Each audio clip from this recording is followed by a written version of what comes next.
Oke, selamat datang kembali di Rest in Peace. Kali ini bareng Amiror. Dan di episode kali ini kita akan membahas salah satu sosok hantu wanita yang sangat menakutkan. Bahkan hantu ini sudah sangat terkenal dari zaman dahulu hingga sampai sekarang. Hantu ini diceritakan suka menculik anak-anak di waktu maghrib apabila si anak tersebut tidak dalam pengawasan orang tuanya. Dan nama hantu ini dikenal sebagai Wewe Gombel. Oke, langsung saja kalian simak pembahasannya. Tapi seperti biasa, welcome to my world.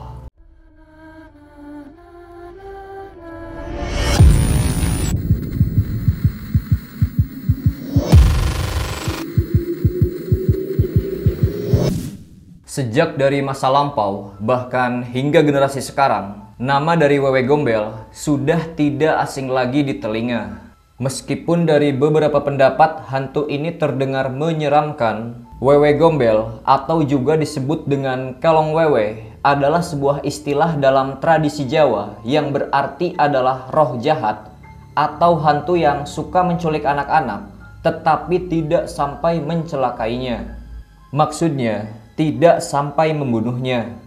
Dan konon, anak yang diculik biasanya adalah anak-anak yang tidak dalam pengawasan orang tuanya. Dan biasanya, Wewe Gombel akan menakut-nakuti orang tua si anak atas sikap dan perlakuannya kepada anaknya sampai mereka sadar. Bila mereka telah sadar, Wewe Gombel akan senantiasa mengembalikan anak yang telah diculiknya. Coba. Mana kekuatanmu yang kemarin? Di kekuatanmu sing wingi ndi? Nangis dia lan. Kasihan ki. Astagfirullahaladzim, subhanallah ya Allah. Gusti, Allah Gusti. Terus sini. Kita perlihatkan kakinya lan. Kakinya lan. Pelan-pelan, awas. Sering mati kaki. Astagfirullahaladzim.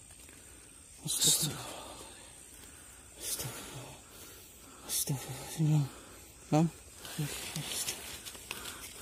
La ilaha illallah.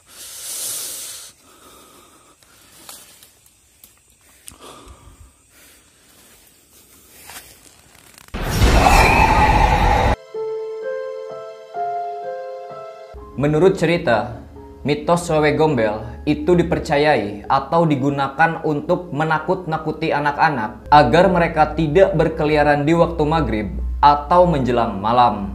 Sebab di masa lalu, ketika masuk waktu maghrib atau menjelang malam, keadaannya pun akan menjadi gelap gulita. Dan para orang tua khawatir karena takut akan bahaya yang mengancam seperti adanya hewan buas dan lain-lain.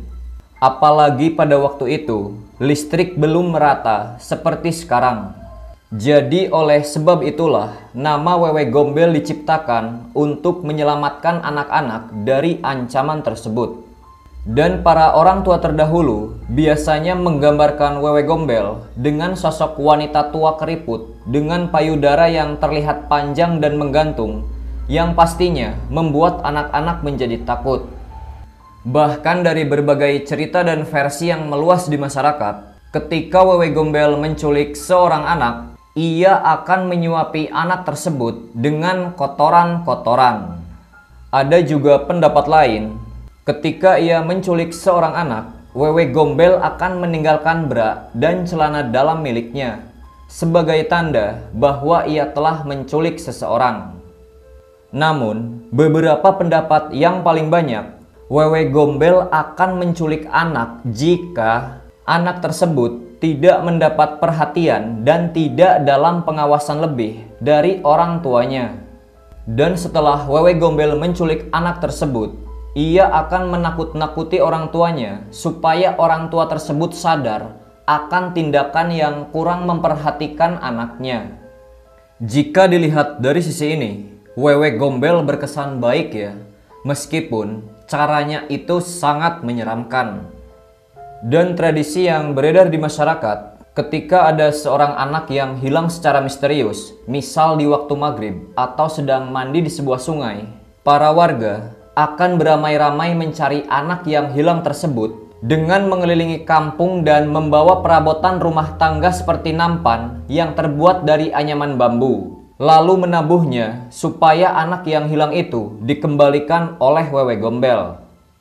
Namun ada juga yang mencarinya dengan mengumandangkan azan, seperti kejadian di tahun 2017 lalu. Ketika seorang anak tiba-tiba muncul dari semak-semak setelah dikumandangkan azan. Dan menurut cerita yang beredar, anak tersebut diculik oleh Wewe Gombel. Berikut adalah cuplikan aslinya. La ilaha illallah Muhammad Rasulullah. Allahu Akbar. Allahu Akbar. La ilaha. Ayat kursi mak. Ayat kursi mak. Allahu la ilaha illa huwal hayyul qayyum. La ta'khudhuhu sinatun wa la nawm. Lahu ma fis samawati wa ma fil ard. Man dhal ladzi yashfa'u indahu illa bi idhnihi. Ya'lamu ma bayna aydihim wa ma khalfahum. Ya Allah. Wa la yuhituna bi syai'in min ilmihi illa bima syaa'. Wa syi'a kursiyyuhu as-samawati wal ard.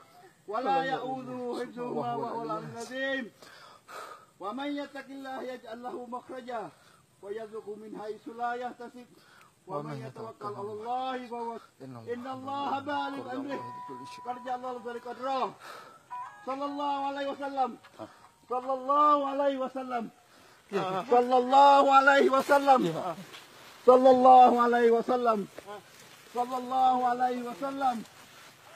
الله عليه وسلم. Dan tidak terlepas dari itu, di beberapa waktu lalu beredar video di internet tentang seorang ibu yang melihat anaknya di pohon bambu dan diduga telah diculik oleh Wewe Gombel. Namun anehnya, orang-orang yang di sekitarnya tidak melihat sama sekali.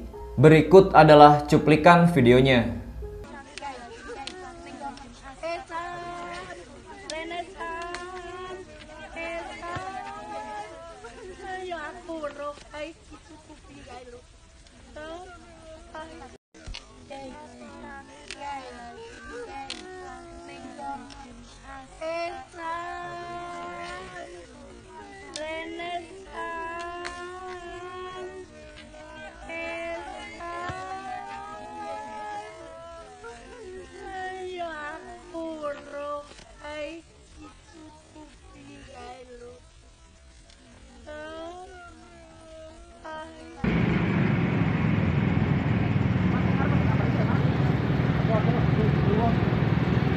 Beli pada mas, ngulon kene bae, ngulon kene bae,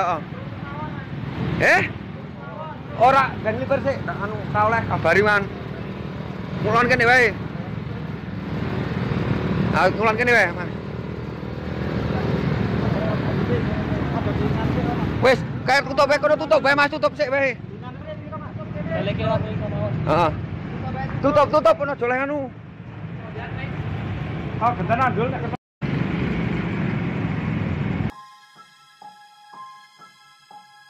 Sebagian besar orang menganggap hantu Wewe Gombel itu berasal dari sebuah bukit di daerah Gombel, Semarang.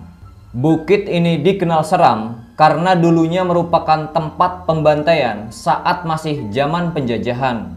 Dan bukit ini juga dikenal sebagai tempat berkumpulnya para hantu. Bahkan sebagian orang percaya bahwa bukit tersebut terdapat kerajaan gaibnya. Sehingga banyak masyarakat yang percaya jika Wewe Gombel merupakan hantu yang berasal dari bukit tersebut.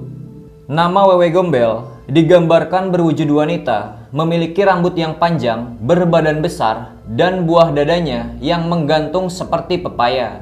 Penggambaran ini cukup menakutkan, terutama bagi anak-anak. Menurut cerita orang-orang tua terdahulu, Wewe Gombel dulunya adalah seorang perempuan biasa yang menikah dengan seorang laki-laki. Namun setelah lama berumah tangga, ia tidak juga dikaruniai seorang anak. Akhirnya, sang suami mulai berselingkuh dengan wanita lain lantaran istrinya tidak bisa memberikan keturunan. Hingga di suatu saat, sang istri memergoki suaminya sedang berduaan dengan selingkuhannya. Hal ini tentu sangat membuatnya tertekan, depresi, dan sakit hati. Hingga ia pun membunuh suaminya karena tidak tahan dengan rasa sakit yang ia derita.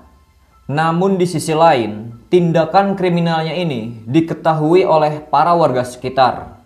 Hingga ia dikejar-kejar oleh para warga dan akhirnya ia pun bunuh diri karena ketakutan dan tidak ada jalan lain. Sampai akhirnya ia pun menjadi gentayangan dan menjadi wewe gombel yang suka menculik anak-anak. Mungkin itu menjadi satu alasan kenapa wewe gombel suka menculik anak-anak. Karena di semasa hidupnya ia belum pernah dikaruniai seorang anak.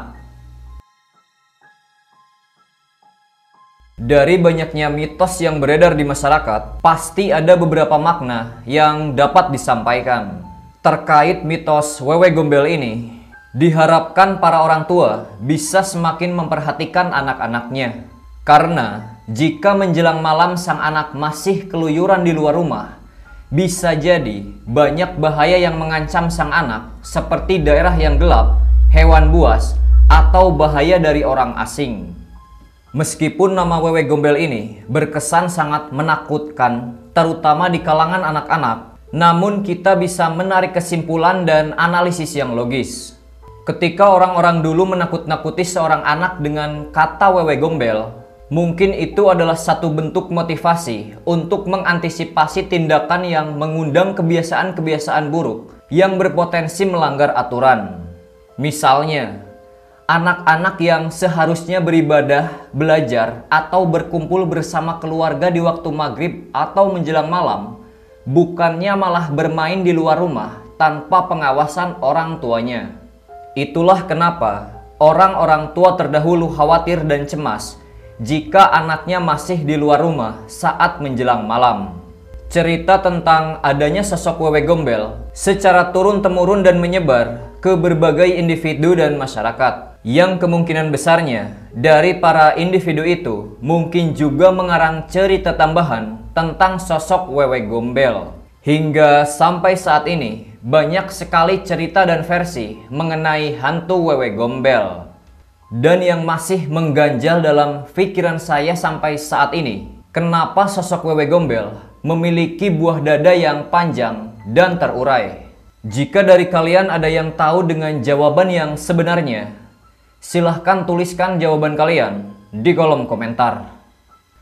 Oke, mungkin cukup sekian saja untuk episode kali ini. Jangan lupa untuk like, share, dan subscribe jika kalian menyukai dengan pembahasan-pembahasan seperti ini. Dan jangan lupa juga tonton video-video horor lainnya di channel Rest in Peace. Sampai jumpa lagi di episode selanjutnya. Dan jangan biarkan rasa takut menguasai dirimu.